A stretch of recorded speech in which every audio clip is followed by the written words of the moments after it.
child's ear infections to not just go away, but stay away. Journal of Pediatric Maternal and Family Health. Nerve supply and muscles in the neck and head are affected, as are lymphatics, the lymph glands, and the tubes draining the middle ear. If we remove the interference, the irritation, through chiropractic adjustments, these fluids will drain better. The nerve supply, the tightness around the neck, the tightness around the tubes is released, and drainage occurs better. Another thing, with everything we know about the dangers of antibiotics, everything you've learned that you knew about before you came here, and now you know for sure, because like I said, all these are great references that we have here. Chiropractic makes sense because there's no way, when you see how much pressure a doctor puts on a baby to pull it out, that's 10 times greater than any pressure I'll ever put on your child. People say, oh doc, can adjustment hurt a child? The amount of pressure is so little, especially compared to the amount of pressure. You know how much pressure they put on a child when they use forceps or when they put the vacuum extraction on a kid? 10 times greater than a chiropractic adjustment would ever be. This is a magazine you may or may not be familiar with, but my point is not that surgery is wrong, but there may be a less intrusive route to try first. Chiropractic adjustments may resolve ear infections without the need for surgery. Dr. Eric Madsen. The best part is not, like I said, is waiting till your kids get ear infections, but we have found out that children who get regular chiropractic care are just going to get less ear infections to worry about. Their immune system's going to be stronger. This study showed that chiropractic showed a 69% otitis-free response, while the medical children, like I said, we would expect 8 or 9 out of 10 children to be getting ear infections. If you get a lot of water, like from the pool and the chlorine, would that exacerbate the situation? You know, get it worse? Or? You know, at the water that is in a pool, for the most part, should not be going through into the middle ear. So I think, you know, there's... I'm sorry. My understanding is there has to be a build of pressure.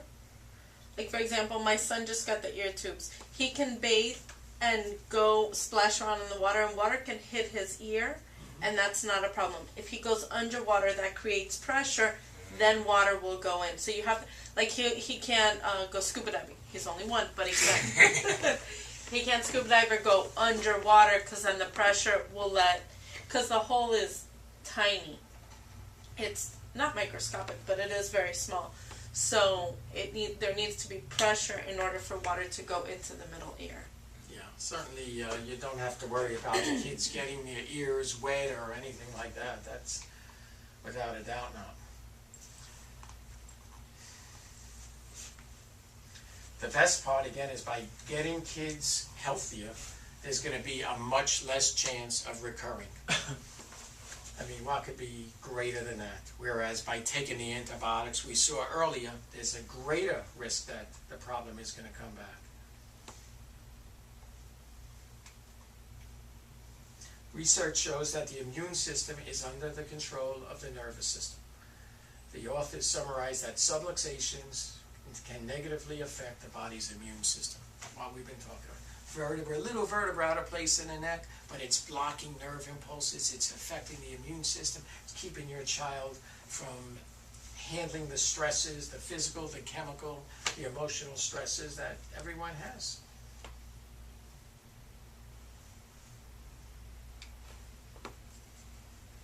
This is kind of something that we don't, I think, realize, but when a child is subluxated at birth, almost from that time, without a healthy nervous system, their perception of the world is going to be a little bit different than if they did have a healthy nervous system. Their reactions are going to be a little bit different. He calls it that the child's perception of the world is distorted. They don't respond quite as well as they would. That's kind of an interesting way of putting it, and that's why, again, this Dr. Tobin, the Harvard medical doctor, says no child should leave the hospital without having their neck checked. Every child should be checked for subluxations as soon as possible after birth. We had a patient just last week bring us in, her 4-day-old. 4-day-old. But you know what? Should have been even here before then. So here's a picture again of the scans that we use that pick up heat. And again, a child is, we can do the scan on them just as well as we can do it on an adult. And here's the same picture afterwards, following chiropractic care. The body is more balanced. So as we keep saying, a child that stays healthy is going to be less prone to get sick. We have to do all we can to keep our kids healthy.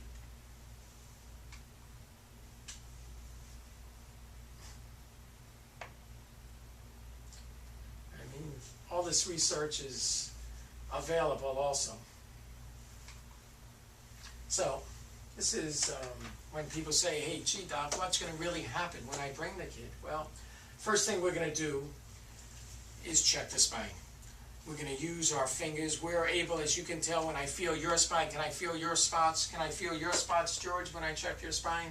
You know I can. We can certainly even check a baby's spots. We feel something out of alignment, we could feel it. So that's one way we have to know that something's wrong. We can feel if there's not proper motion in the neck. When a vertebra kind of slides a little bit in one direction or the other, it's going to interfere with normal motion. So we'll check for normal motion in your child's neck. We can use the scan also if we can keep the child from moving for a few seconds. We can do a scan to see if there are any red or blue or green areas indicating nerve pressure. If we do find it, then we're going to do an adjustment to the involved segment. If we don't find it, you know what? Then we don't give adjustment. So a lot of people come in to me and say, hey, Doc, I'm here for an adjustment, or I want my child adjustment. I say, you know what, don't say that. Say you're here to get checked up to see if you or they need an adjustment. Because you can still have symptoms and not have a subluxation, right? You can get a paper cut, and that can hurt more than a pinched nerve. But a paper cut, the body's going to heal. It does not need an adjustment for a paper cut. There's actually an adjustment we've been working on where actually just by a slight adjustment to the ear itself will create some motion in there and help the tubes to drain a little bit. We call it the ear adjustment. And it's just a gentle little pressure. As you know also, there's 3 little bones. You remember learning about that in high school biology? There's 3 little bones in the ear. And by just creating a little bit of motion, sometimes that will kind of just create a little motion in the bones, which will also help a child with their hearing. Lymphatic draining is just a motion that's put, it usually starts right behind the ear, and the motion is always from the top down. And I'll show you how to do it with your kids. It's always from the top down to bring the drainage and to help it get back, you know, out of the system and help the body clear it out. So it's just a gentle massage here. We just feel it's better. Just put your fingers here, and like I said, and I'll do it.